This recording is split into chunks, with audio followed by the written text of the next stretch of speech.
Quasi tutti siamo convinti che la disciplina sia una questione di carattere, di pura forza, ma se fosse proprio questa convinzione a frenarci, e se la vera disciplina, quella che funziona, non avesse quasi nulla a che fare con la forza di volontà?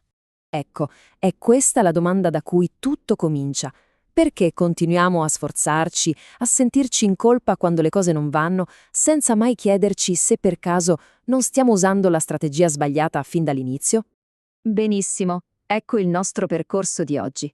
Prima smonteremo il grande mito della disciplina. Poi capiremo perché la sola forza di volontà è destinata a fallire. Da lì passeremo a un approccio molto più smart: progettare, non forzare. Vedremo le 4 leggi pratiche del cambiamento e infine arriveremo al vero segreto, che sta tutto nell'identità. Ok, partiamo dal primo punto. L'idea che la mancanza di disciplina sia una forma di debolezza è, diciamolo, un'illusione. E a dircelo non è una semplice opinione, ma la neurobiologia. E questo è un punto assolutamente chiave. Il nostro cervello non si è evoluto per pensare alla maratona che correremo tra 6 mesi, ma per sopravvivere alla caccia di oggi. La sua priorità numero 1 non è un obiettivo lontano, è la sopravvivenza qui e ora. E questo che significa? Significa 3 cose: conservare energia, cercare ricompense immediate ed evitare ogni sforzo inutile. Ed ecco servito il conflitto interiore che viviamo ogni singolo giorno.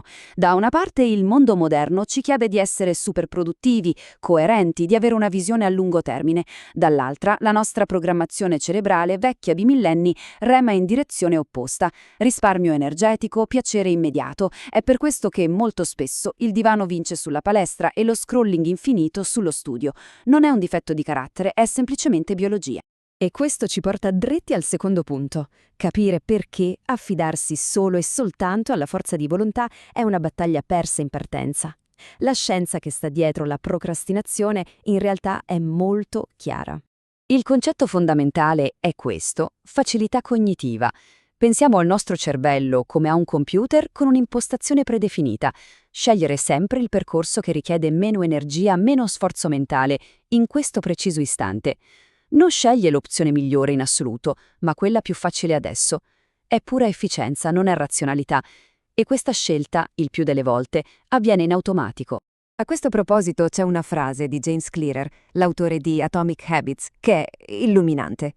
Lui dice: la motivazione è sopravvalutata, l'ambiente è più importante. In pratica, ci sta dicendo che se per fare qualcosa si deve costantemente fare appello alla forza di volontà, il problema non è la debolezza, ma il fatto che il nostro sistema è progettato male. E allora, qual è la soluzione? Semplice: smettere di nuotare controcorrente e iniziare a deviare il corso del fiume. Invece di combattere il nostro cervello, dobbiamo collaborarci. Dobbiamo diventare architetti del nostro comportamento. Questo concetto ha un nome: architettura della scelta. Ci insegna che le nostre azioni sono modellate da ciò che è più vicino, più facile e più visibile nel nostro ambiente. Vince sempre la strada più semplice. È per questo che i biscotti lasciati sul tavolo spariscono in un attimo, mentre le carote, restano in fondo al frigo. Facciamo qualche esempio pratico, no? Se si vuole leggere di più, il libro non deve stare in libreria ma sul cuscino. Per andare in palestra la mattina, i vestiti devono essere già pronti la sera prima. Le persone che ci sembrano così disciplinate, in realtà spesso non sono più forti di noi, sono solo architetti migliori del proprio ambiente.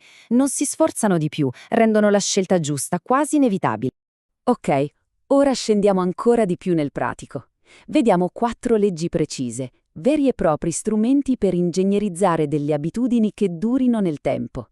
Il primo strumento è potentissimo, si chiama habit stacking, che potremmo tradurre come impilare le abitudini. L'idea è geniale. Invece di costruire una nuova strada da zero, cosa che richiede uno sforzo enorme, si aggiunge una piccola uscita a un'autostrada che il nostro cervello percorre già ogni giorno in automatico. Si sfrutta l'inerzia. Ad esempio, dopo aver lavato i denti si medita per 2 minuti, dopo aver preparato il caffè si scrive una riga su un diario. L'azione nuova si aggancia a quella vecchia, che è già un'abitudine, e ne sfrutta lo slancio. In questo modo la barriera più grande di tutte, cioè l'iniziare, semplicemente scompare. Tutto questo ci porta a ripensare completamente la procrastinazione. Non è pigrizia, non è un difetto di carattere, è un segnale. È come una spia che si accende sul cruscotto. Ci sta dicendo che il nostro sistema è progettato male, l'azione che stiamo evitando è troppo difficile, o magari la sua ricompensa è troppo lontana. E la soluzione, secondo James Clear, sta tutta in queste 4 leggi.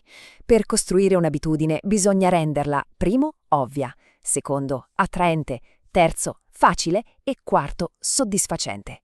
Se manca anche solo uno di questi anelli, la catena si spezza e il cervello inizia a opporre resistenza. La vera disciplina, quindi, è semplicemente un sistema ben progettato. Finora però abbiamo parlato della meccanica, degli strumenti. Adesso arriviamo al motore, al livello più profondo del cambiamento. Perché il vero segreto non sta nel cambiare cosa si fa, ma nel cambiare chi si è. Questa citazione è fondamentale. Non ci si eleva a livello dei propri obiettivi, si cade a livello dei propri sistemi. In altre parole, le nostre buone intenzioni da sole sono inutili. Ciò che definisce davvero il nostro futuro sono le fondamenta, cioè le abitudini che costruiamo o che non costruiamo ogni singolo giorno. E qui sta la vera magia di questo approccio. Ogni singola azione diventa un voto per la persona che si vuole diventare. Andare in palestra quando non se ne ha voglia non è solo un allenamento, è un voto per l'identità di una persona attiva. Leggere anche solo una pagina è un voto per essere una persona colta. E questi piccoli voti, accumulandosi giorno dopo giorno, costruiscono le prove della nuova identità. Quindi il punto non è aspettare la motivazione o forzare la volontà, il punto è progettare i propri sistemi e iniziare a votare. La domanda a questo punto è semplice: quale sarà il primo piccolo voto che daremo oggi per la persona che vogliamo diventare?